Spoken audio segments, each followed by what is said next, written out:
Your number one Christian hit station presents Dog Watch. Former San Antonio police officer, author, and pastor Tim Rupp takes you through real-life scenarios and discusses excerpts from his books. You've never heard cop talk quite like this. Dog Watch starts now. Well, hello and welcome to Dog Watch. I'm Tim Rupp in the Rev.FM studio in beautiful Idaho Falls. Here with me is the station manager. I was going to say program director, but you're both. You're actually two hats. Yeah, two I guess hats so. without wearing any hat. You know, and Gary Austin, by the way, that's who he is. You guys, you don't even need an introduction. Gary, you were I just say the man. I just say the man to know that's Gary Austin. Tim Rupp. And I'm glad you're not wearing a hat because I came in here, was it yesterday? Yeah. I came in here, I almost pulled my gun. I thought we had burglars in here. I did. I thought somebody was burglarizing in the middle of the day, Rev.FM. My burglar hat. You had your burglar hat on, you had your black beanie cap pulled down, and you had your black long sleeve shirt on, and I thought, oh my goodness. Who are you? Where's Gary? What'd you do with him? Then I heard the voice, and I thought, that is Gary Austin. So, today you're wearing two hats without a hat on. Yeah, without a hat. Well, there you go. So, hey, let's get right to it. Here we are, middle of December. Christmas is a couple weeks away. Oh, my goodness. Yeah. Sure is. Here it is.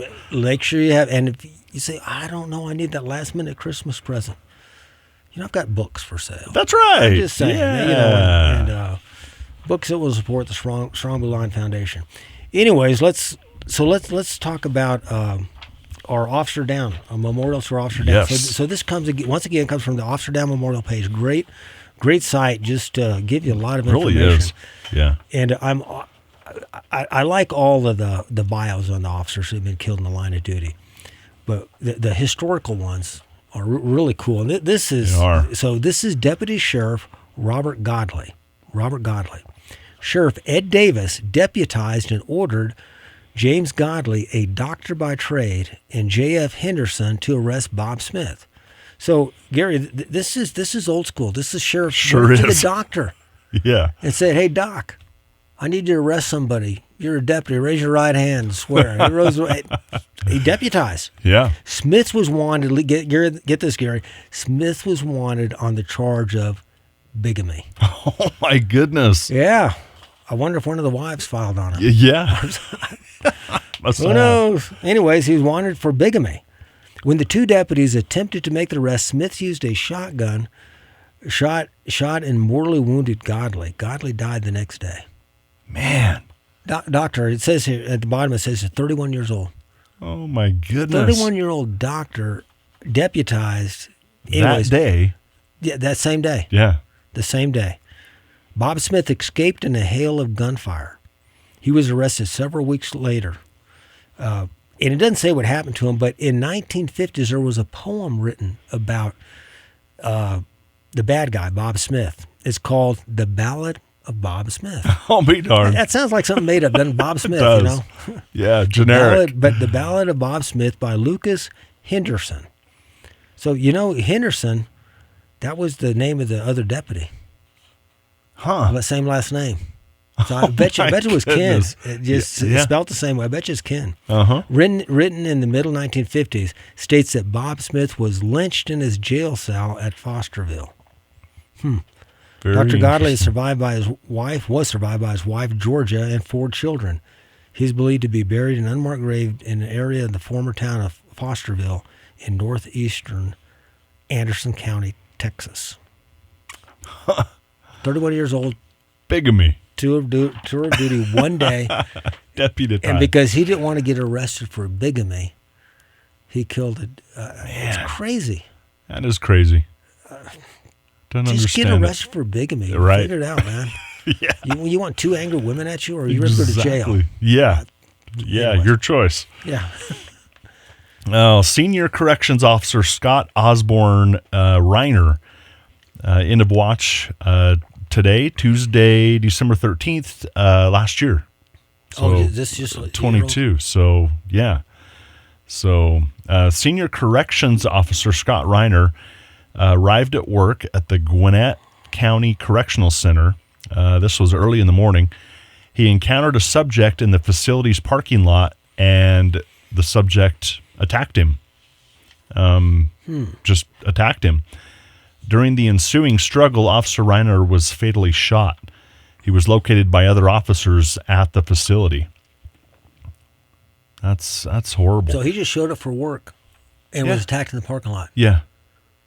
Yeah, unprovoked. They just attacked him. This subject attacked him.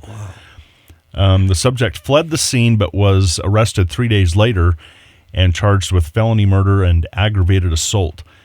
The investigation revealed that the subject had been in the area for an extended period of time before attacking Officer Reiner. So it doesn't say that he was, what do you call it? Pointed out, I guess, or targeted. Targeted. Yeah, it wasn't specifically he that was targeted, as far as we know. Yeah, as far as we know. It doesn't. But he don't know. But he just showed up at 6:30 in the morning. Yeah, early morning. So the guy was there overnight. So they probably surveillance cameras. I mean, in a jail parking lot, you're gonna have surveillance cameras. Right.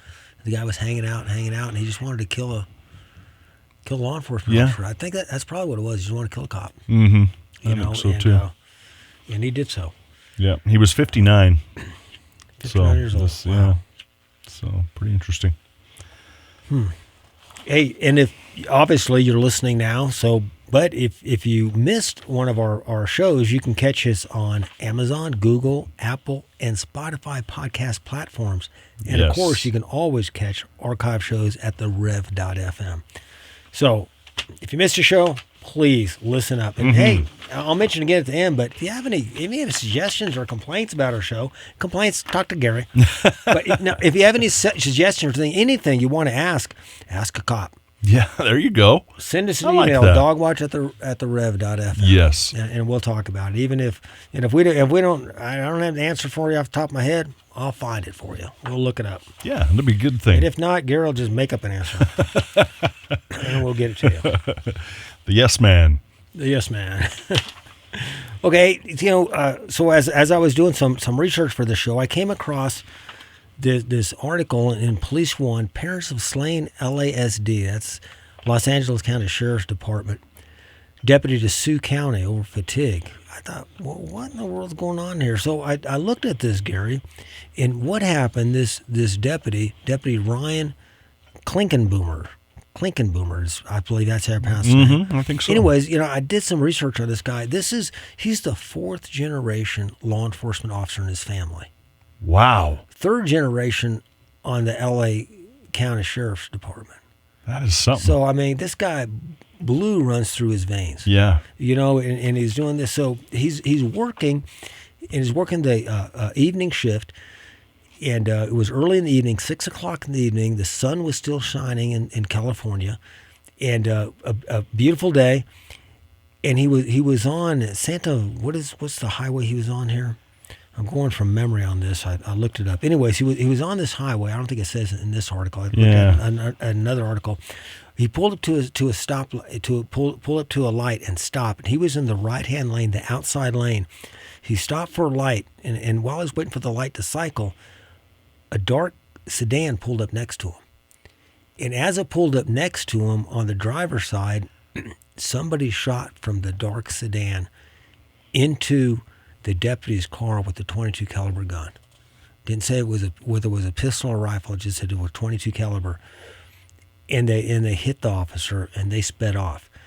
They had a video that I watched on it. You can see the video. Oh my goodness! All it does is show it's from a distance. So all you see is the car pull up slowly, and then pause and then take off. That's all you see. And the deputy's car goes a couple feet and just stops. After that happened, a citizen came up, saw something was right, and so they stopped and checked on the officer and found that he was deceased. He had been shot. They called deputy. They called 911 and all that stuff, and EMS came out. There was nothing they can do, and so this guy just ambushed this officer. Just pulled up next to him and ambushed him. The investigators found out pretty quick who it was. Amazing. They didn't say how they figured it out, but they found out pretty quick who it was. That they ran a warrant the next day, SWAT team and everything's out there. They talked the guy out, and he came out and he gave up. And it was a 29-year-old man who had shot him and charged with shooting and killing him. He hadn't gone to court yet, but he was arrested for the murder of the officer and was booked into the jail. And so I thought, man, another ambush on an officer. Yeah. We were just talking about this. The other deputy that you talked about sounds like he was just ambushed because he was a police officer for no other reason.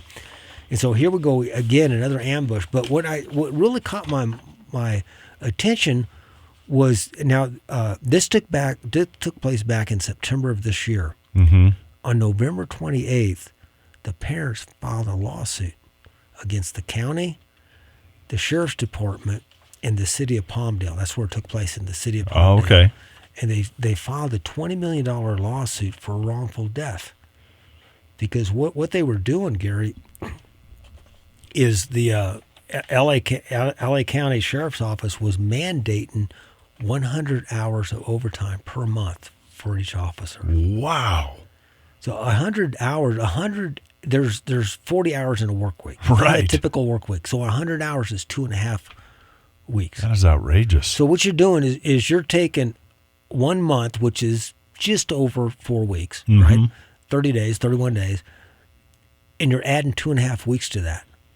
And then that doesn't include what is normal overtime. What I mean by normal overtime, let's say you're working the 3 to 11 shift. Your shift ends at 11 o'clock. Well, if you get a call at 10:45 or you arrest a DUI at 10:45, you're putting in overtime because that's going to take you 2 or 3 hours to take care of that.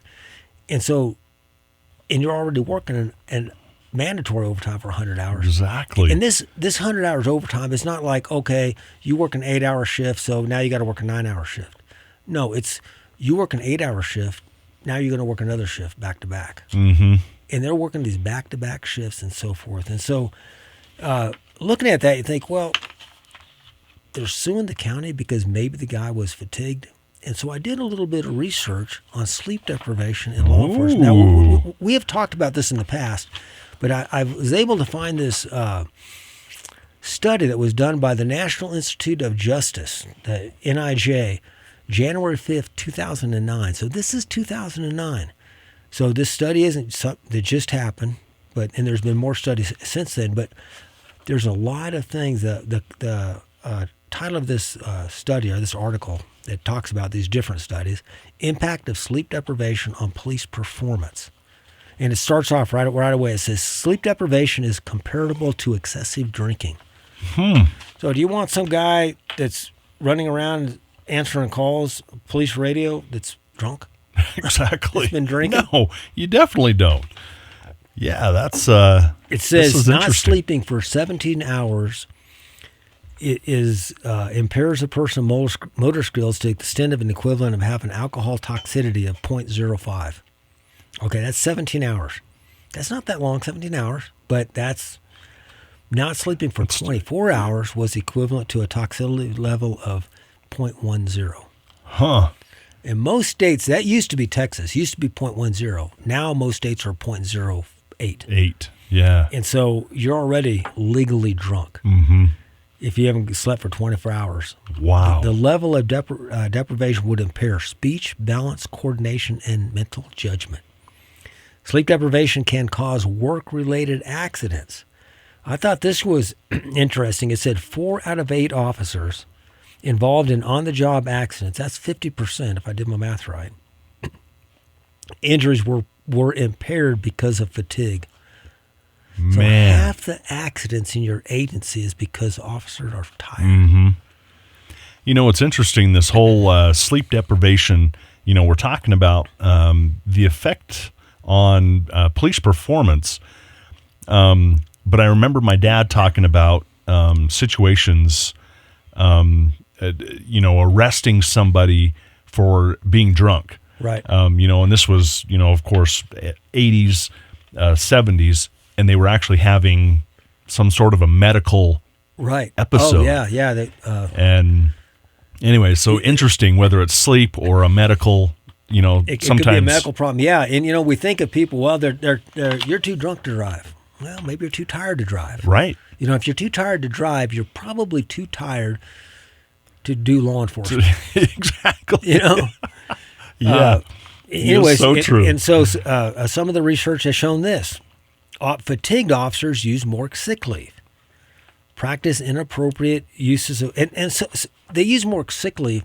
So if you got mandatory overtime, you're getting sick, so you're calling in sick, that means they got to hire officers to take care of your shift. Yeah. So, it's how do you get out of this? Practice inappropriate uses of force more frequently. Become involved in more vehicle accidents. We just mentioned that. Experience more accidental injuries. Have more difficulty dealing with community members and other law enforcement agencies. Have a higher likelihood of dying in the line of duty. Do you think they're probably going to use some of this in that lawsuit? Oh, my goodness. Yeah. Wow. Yeah. It says some, this is 2009, it says some work well over 1,000 hours of overtime a year. Wow. The county was mandating 1,200 hours a year. Oh, that is so long. 53% of officers report an average of 6.5 hours of sleep or less. I mean, we've seen the studies, Gary. Yeah. There are very few people. Most people require 7 to 8 hours of sleep in the sleep cycle. So, 7 to 8 hours of sleep, not 6 hours sleep, 5 hours sleep. Every once in a while you can do that. But you can't do that on a regular basis. I mean, some people do it on a regular basis, and it's not good. Right. It causes all kinds of problems. And this is so specific to L.A. County, but is overtime? Can a chief or sheriff say, all right, there's mandatory overtime? Mandatory overtime. Yes, they're doing it in Bonneville County. Before the sheriff left here, Sheriff Wild left, I was talking to him. He said, Tim, one of the biggest things that bothers me is the mandatory overtime. He was concerned. He knew it, but what do you do? Yeah. You've got to have officers fill positions. Right. And so it's like, you just got to do it. Yeah, you're stuck. So an administrator looking at that has to figure out how to do it best. And may have to tell officers, you're not going to work any other jobs outside of this. You're only going to work, and so they just got to watch it because Sheriff Wild knew, and Sheriff Holtz also knows the problems that fatigue causes. So they're doing what they can. But, and if there was mandatory overtime for a couple shifts a month or maybe a shift a week, that's not that bad. Right. You get officers, and officers like that. They make more money, they and stuff. But when you have a lot of mandatory overtime. Right. But it's also budgetary issues. Yes. Right? I mean, it's not like government and it's they have unlimited funds. Otherwise they would do the incentives we talked about. Right. Government has our money. They have no funds. But I digress. Right. Yes, you're right. They've got a budget they're supposed to work in. Right. And so there's a lot of stuff going on. But then again, sometimes it's cheaper to pay overtime than it is to hire the position. Yeah. So, Makes sense. It's just, it's a tough deal. Sleep disorders, which are typically associated with the poor health, poor performance, and safety outcomes, are twice as prevalent among police officers compared to the general public. And a new study suggests that they remain largely undiagnosed and untreated. So why is it different with policemen than the public? I think one of the reasons is, Gary, is let's say you got a guy, he's working dog watch. That's the name of our show. He's working dog watch, but he has to go in early, 4 hours or 8 hours early to help the other shift. And now he's working, instead of a 8 to 12 hour shift, he's working a 16, 17 hour shift. And then he goes home at 6 o'clock in the morning, he gets off work and goes home, and the kids are getting ready to go to school. Yeah. And he's got to help him go to school. He's got to drop him off to school. And then he finally gets to bed about 8 o'clock, and then the phone rings. Need you in court. You got to go to court. You're not getting sleep. You're not getting rest. And, he was in bed for 7 or 8 hours, but he didn't sleep. No, right. Yeah, so 3 hours. Sleep. Maybe that. Maybe. And that's terrible. Yeah. 40% of police officers screen for positive sleep disorders. 40%. Man. Positive sleep disorder, almost double the 15 to 20% estimate rate of sleep disorders in the general population. So general populations, 15 to 20%. Police officers are 20% or 40%. I did not know that. Outrageous. I didn't know it was that much. No, that's huge. According to researchers, excessive sleeplessness is common among police officers, whether they have sleep disorders or not. In fact, almost half of the participants, 46%, reported having fallen asleep while driving. Approximately one quarter, 26%, reported this occurs one to two times a month. I got to admit, I fell asleep when I was on duty, when I worked late sometimes. I don't know if I ever fell asleep while I was driving. I can't remember. I was sleeping. You were sleeping. But I remember being excessively tired and just worn out. You know, and I kind of guarded. I watched it. I was very careful, and but just sometimes it happens. But I know there's guys that they slept on duty when they could because they worked so much. Because overtime. They worked so much. And back then it wasn't mandatory overtime. Mm-hmm. These guys were working extra jobs. They got themselves in a pickle, financially. Yeah. So it's important. If you have to work the mandatory overtime, there's not a lot you can do about that. You're mandated to do it. You can try to talk to the administration and but doing voluntary overtime, working extra jobs, don't get yourself in that situation. Mm-hmm. That is really, really tough because, we're talking about the sleep deprivation, and we're also talking about, priorities of where is that proper balance, and it's mandatory overtime. So, I mean, you've got to do it.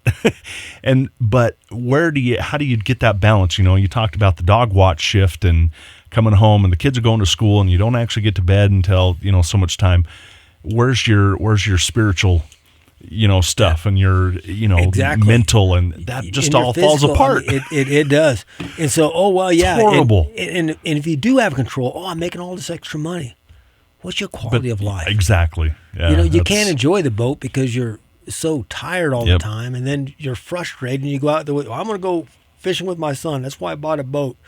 And then you're frustrated and you get mad at him and yell at him, and it's like, really? Yeah, we need to pray, Tim, I think, for our law enforcement, because that is so much.